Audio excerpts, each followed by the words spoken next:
ये कथा 5वां भाग है कपिल भगवान और देवहूति माता के संवाद के श्रृंखला से। क्या आपने कभी सोचा है, जब हम पैदा होते हैं तब हम इतना रोते क्यों हैं? क्या वो सिर्फ जन्म का दर्द होता है या कुछ और? क्या हम सब किसी भूल गए हुए सच से गुजर चुके हैं? और क्या हम कभी किसी और जिंदगी में भगवान से एक वादा करके आए हैं जो हम भूल गए हैं? नमस्ते। ये कहानी है ऐसे शब्दों की जो गर्भ में बोला गया था। एक भूल गई हुई प्रार्थना, एक भूल गया हुआ बाधा और एक याद दिलाने वाले भगवान, कपिल भगवान। चलिए शुरू करते हैं। आश्रम की शांति में सिर्फ एक ही आवाज थी, कपिल भगवान के दिव्य उपदेशों के। उनका मधुर गंभीर स्वर मौन को भी गुनगुना रहा था, पर मजबूर कर रहा था। माता देवहूति के आंखों में आश्चर्य और विनम्रता के साथ एक ऐसी गहराई थी जैसे उनके अंदर कोई प्राचीन यादों का दरवाजा खुल गया हो। उनके सामने वो सत्य प्रकट हो रहा था जो केवल सुनने से नहीं, जीवन के अंतर आकाश को जगा देने वाला था। कपिल भगवान ने कहा, माता, जब एक जीवात्मा अपने कर्मों के बंधन के अनुसार मनुष्य रूप में जन्म लेने जाता है, तब वह ईश्वर की प्रेरणा से किसी स्त्री के गर्भ में प्रवेश करता है। वहां वह स्त्री के बीज के साथ मिलकर एक रूप रहित बिंदु बन जाता है। 5 रातों में वह एक बुलबुले जैसा रूप लेता है और 10 रातों में एक अर्ध घटित पिंड बन जाता है। धीरे धीरे वह मानस में परिवर्तित होता है। पक्षियों या अन्य जीवों में वह अंड के रूप में हो जाता है, लेकिन मनुष्य के शरीर में 1 महीने के बाद सर का निर्माण होता है। दूसरे महीने में हाथ पैर बनते हैं। तीसरे महीने में लिंग और इंद्रियों का विकास होता है। पर यह केवल शारीरिक विकास नहीं है, यह एक आत्मा की आध्यात्मिक यात्रा है। चौथे महीने में जीव के अंतर में मन, बुद्धि और चित्त जैसे सूक्ष्म तत्वों का उत्थान होता है, 7 धातुओं के साथ। 5वें महीने में भूख और प्यास लगती है। 6ठे महीने में वह कोमल जीव हिलने लगता है, जैसे एक पक्षी पिंजरे में बंद हो। वैसे ही गर्भ में लिपटा हुआ अंधकार में तैरता है। लेकिन फिर एक अद्भुत बात घटित होती है। माता, कपिल भगवान ने कहा। उनका स्वर स्नेह और करुणा से भरा हुआ था। ये मानसिक कैद में बंद नन्हा जीव एक पवित्र अनुग्रह से स्पंदित होता है। उसे अपने अनेक जन्मों के कर्म याद आने लगते हैं। उसे घुटन होती है, बेचैनी महसूस होती है। उसका सर नीचे दबा हुआ जाता है। हाथ पैर जाले से नम होते हैं और वह रोता है, शब्दों से नहीं, लेकिन उस यादों के दर्द से जो उसके अंतर को चीर कर निकलती हैं। ये जन्म की पहली पुकार होती है, एक आत्मा की पहली याद, पहला पश्चाताप और एक अदृश्य प्रार्थना, मुझे मुक्ति दे दो, मुझे भूलने मत दो। 7वें महीने में गर्भ में पल रहा वो जीव जागता है। उसके अंदर ज्ञान शक्ति का प्रबोध होता है। जैसे अंधकार में अचानक कोई दिया जल उठे। अब उसे अपनी स्थिति का बोध होने लगता है और उस अपार हेल्पलेसनेस में उसका मन भगवान की ओर मुड़ जाता है। झुके हुए हाथों से कांपते हुए प्रेम के साथ वो आत्मा प्रार्थना करती है। एक ऐसी प्रार्थना जिसमें न अहंकार है और ना कोई मांग, सिर्फ समर्पण। ये उसकी पहली और शुद्ध भक्ति का स्तोत्र है। गर्भ में गाया गया सबसे पवित्र गीत। वो आत्मा संकल्प करती है, मैं अपने हृदय में भगवान का कमल चरणों को स्थापित करूंगा और ज्ञान की नींव में बैठकर संसार के इस बंधन सागर को पार करूंगा। झुके हुए हाथों के साथ नम्रता से भरे हृदय में वो आत्मा भगवान की स्तुति करती है, उस परमात्मा की जिसने उसे मां के गर्भ की सुरक्षित छाया में रखा है। अपनी गहरी अंतर्दृष्टि में वो कहता है, हे प्रभु, मैं मूर्ख हूं, पतित हूं, पर आपने जो मार्ग दिखाया है वो मेरे जैसे जीव के लिए ही बना है। आप अनेक रूप धारण करके इस नश्वर जगत का उद्धार करते हैं और उन्हें विशेष रूप से उठाते हैं जो आपके शरण में आते हैं। ये शरीर, ये इंद्रियां, ये मन, इन सब में बंद कर मैं भूल गया हूं कि मैं आपका हूं। मैं आपके अनंत चेतना का एक किरण हूं, लेकिन कर्म और भ्रम से अंधा हो गया। मैं आपकी पूजा करता हूं, हे सर्वज्ञाता, हे स्वामी, प्रकृति और पुरुष के अधिपति। क्योंकि केवल आपकी कृपा से ही मैं अपने असली रूप को याद कर सकता हूं। अगर आप ना हो तो ना कभी कर्म के जाल से छुटकारा मिलेगा, ना जन्म मरण के चक्रव्यूह से।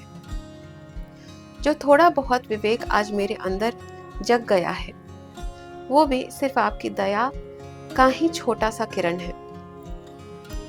मैं हर दिन गिन रहा हूं, इस अंधकार भरे गर्भ से मुक्त होने के इंतजार में बैठा हूं। बस आपसे एक विनती है, जब मैं बाहर जाऊं तो ये सत्य मैं कभी न भूलूं, क्योंकि आपकी माया मुझे फिर से धोखा देगी और हो सकता है मैं फिर से अहंकार, मोह और भ्रम में फंस जाऊं। इसलिए मैं प्रतिज्ञा लेता हूं,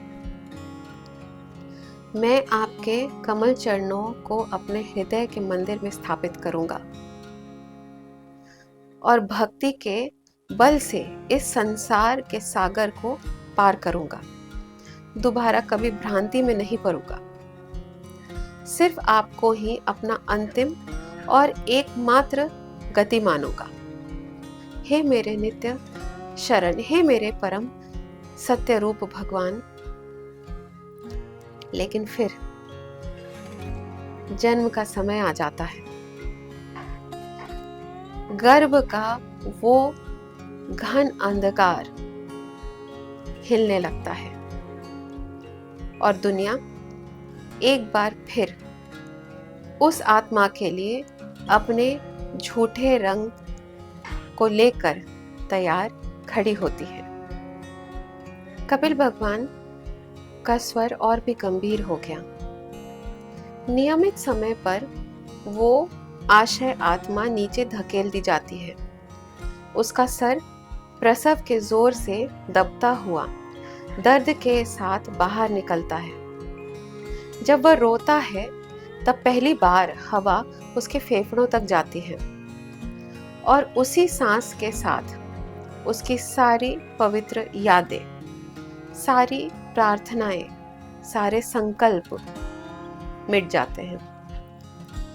जो आत्मा कुछ देर पहले ही मुक्ति के लिए प्रार्थना कर रही थी, अब उसके आसपास अजनबी लोग होते हैं जो उसके रोने का अर्थ नहीं समझ पाते।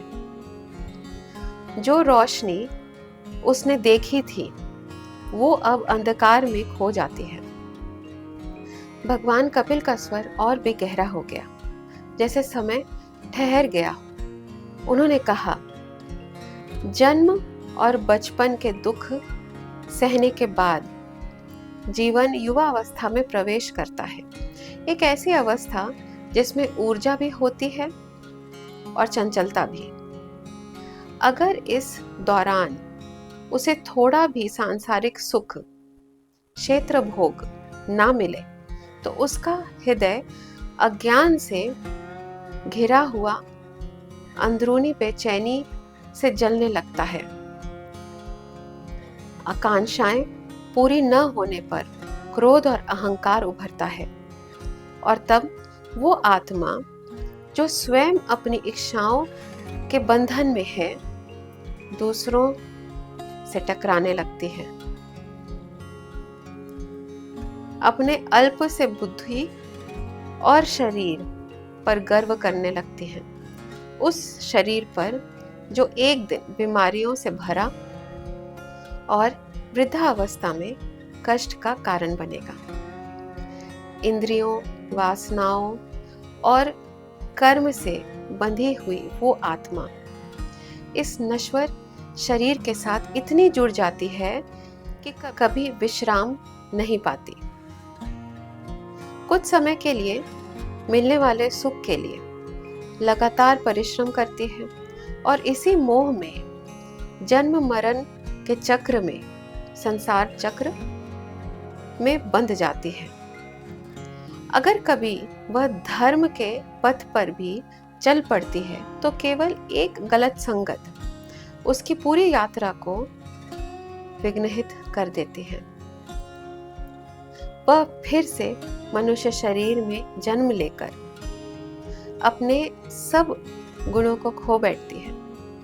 सत्य, दया, नियम, विवेक, धन, लज्जा, क्षमा और संयम, सब कुछ एक तूफान की तरह बुरे संग के झटके से बुझ जाता है, जैसे एक दिया आंधी में बुझ जाता हो।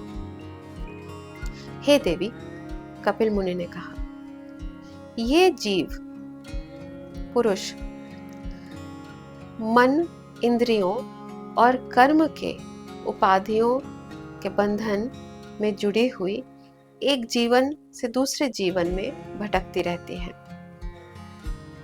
पिछले कर्मों के फल भोगती है और नए बीज बोया करती है अगले जन्म के लिए। इसका सूक्ष्म शरीर जब तक मुक्ति न मिले तब तक आत्मा के साथ जुड़ा रहता है और स्थूल शरीर दुख सुख के अनुभव का क्षेत्र बनता है। मृत्यु क्या है? जब सूक्ष्म और स्थूल शरीर अलग हो जाते हैं, यह मृत्यु है, और जन्म उन दोनों का पुनर्मिलन। जब यह शरीर, जो कभी ज्ञान और कर्म का यंत्र था, दुनिया के स्पर्श को महसूस करने में असमर्थ हो जाता, तब उसे ही मृत्यु कहते हैं। लेकिन इस शरीर को मैं समझना यही पुनर्जन्म का कारण है। इस भ्रम से ऊपर उठकर अपने असली रूप आत्म को पहचानना होगा। योग, अनुशासन और वैराग्य, त्याग के कवच के साथ इस स्वप्न जैसे संसार में जीवन को एक अमानत समझकर जीना चाहिए। कपिल देव जी ने कहा, हे माता, एक गृहस्थ अगर अपने कर्तव्य सकाम भाव से करे, भोग और धन में आनंद ले और फिर उसी चक्र में लगातार लगा रहे, तो वो अपने ही वासनाओं के जाल में बंध जाता है। ऐसा व्यक्ति भोग के मार्ग में फंस जाता है और परम ईश्वर से दूर हो जाता है। फिर वो मुक्ति के पथ को छोड़कर देवताओं और पितृ देवताओं की उपासना में लग जाता है। लेकिन ये सब उसे जन्म मरण के चक्रव्यूह से बाहर नहीं निकाल सकते। कपिल भगवान ने फिर 2 प्रकार के गृहस्थों का वर्णन किया। वासनाओं से बंधे हुए गृहस्थ, ये लोग अपने कर्तव्य तो करते हैं लेकिन इच्छाओं के साथ। ये देवताओं और पितरों की उपासना करते हैं जिसका फल होता है चंद्रलोक। लेकिन जब पुण्य समाप्त हो जाता है तो वो वापस पृथ्वी पर गिर जाते हैं, वापस उसी बंधन में जिससे छूटना चाहते थे। विवेकी पुरुष, जो गृहस्थ अपने कर्तव्य निष्काम भाव से करते हैं, केवल भगवान को प्रसन्न करने के लिए, उनका मन निर्मल हो जाता है, उनका अहंकार मिट जाता है। वे सूर्य मार्ग पर चलते हैं, तेजोमय मार्ग से उन्हें श्री हरि के अनंत मिलन तक ले जाता है। फिर कपिल भगवान ने बताया, भगवान ही कारण और कार्य दोनों के आदि, स्थिति और अंत हैं। जब सृष्टि का प्रलय होने लगता है तब ब्रह्म जी, जो स्वयं काल के बल को जानते हैं, मन, इंद्रियों, ईगो, 5 तत्वों और उनके विषयों को विश्राम में ले जाते हैं और स्वयं त्रिगुणात्मक प्रकृति में समा जाते हैं और अंत में वो भी निर्गुण परमात्मा में विलीन हो जाते हैं। उस समय विरक्त योगी गण, जो प्राण और मन को जीत चुके होते हैं, अपने शरीर को त्याग करते हैं और ब्रह्मा जी के माध्यम से पर ब्रह्म में विलीन हो जाते हैं, उस परमानंद स्वरूप पूर्ण पुरुष में। लेकिन ये तभी होता है जब सबसे सूक्ष्म अहंकार भी नाश हो चुका हो।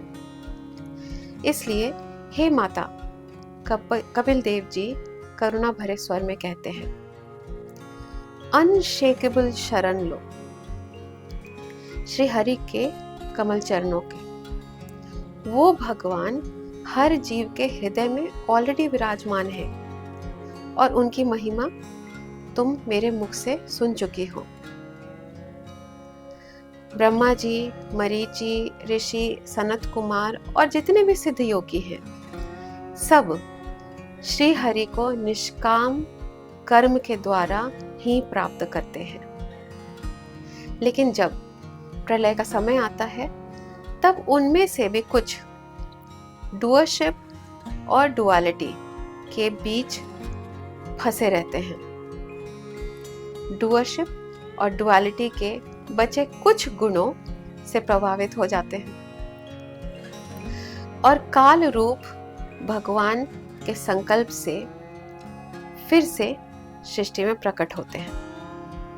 जो लोग केवल सांसारिक फलों के लिए कर्म कांड में लगे रहते हैं, धन, काम और धर्म के लिए, उनका जीवन वैदिक क्रियाओं में ही बीतता जाता है। उनका विवेक राजसिक हो जाता है, उनकी इंद्रियां अनियंत्रित रहती हैं और वो गृहस्थ जीवन में इतने व्यस्त हो जाते हैं कि भगवान के दिव्य गुणों का चिंतन भी नहीं करते। ऐसे लोग सभी संस्कार पूरे करने के बाद धूम मार्ग यानी दक्षिण दिशा के पितृ पथ पर जाते हैं और पितृलोक पहुंचते हैं, जिसका राज आर्यमन जैसे देवताओं के पास होता है। लेकिन यह भी अस्थायी है। जब उनका पुण्य खत्म हो जाता है तो वे देवताओं द्वारा वहां से निकाल दिए जाते हैं और फिर से पृथ्वी पर अपने ही वंश में जन्म लेते हैं। अंत में कपिल देव जी प्रेम के साथ कहते हैं, हे माता, छोटी छोटी इच्छाओं और फलों को त्याग दो, उस परमात्मा की उपासना करो जिनके चरण कमल अनंत वंदना के योग्य हैं।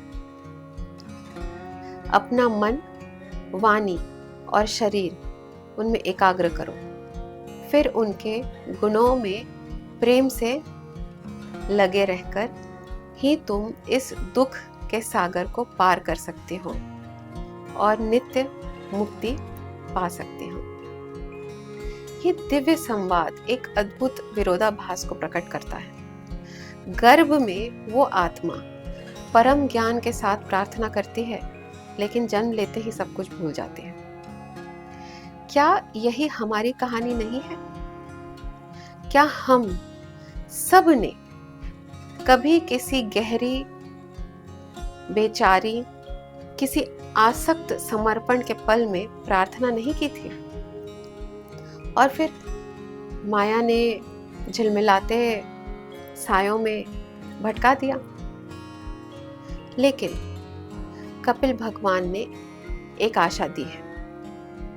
ये नींद परमानेंट नहीं है।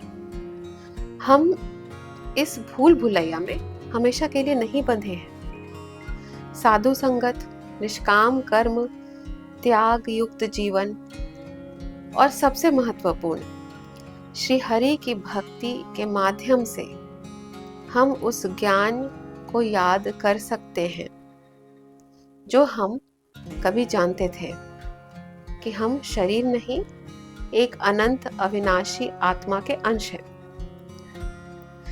जहां पूरा जगत बाहरी रूप, पैसा और पदवी में उलझा है, वहां ये एक क्रांति है, एक इनर रेवोल्यूशन। आज भी इतनी व्यथाओं, वासनाओं और भ्रमों के बीच हम अंदर जा सकते हैं।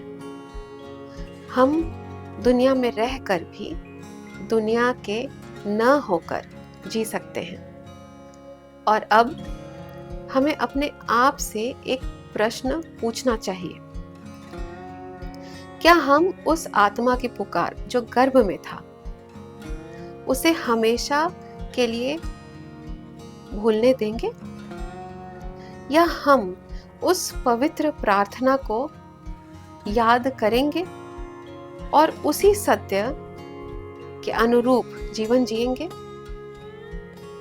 आइए उस याद को जगाएं।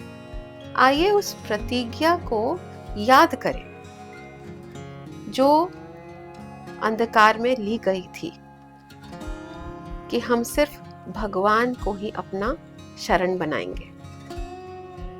अगला जन्म आने का इंतजार क्यों करें? इस जन्म में ही जाग जाएं, अभी इसी पल। आइए अब की 5 लर्निंग्स की तरफ चलते हैं जो इस कथा ने दी है। भक्ति बिना एक्सपेक्टेशन की होनी चाहिए, सिर्फ प्रेम। हम सब ने एक वक्त पर भगवान से कुछ वादा किया था,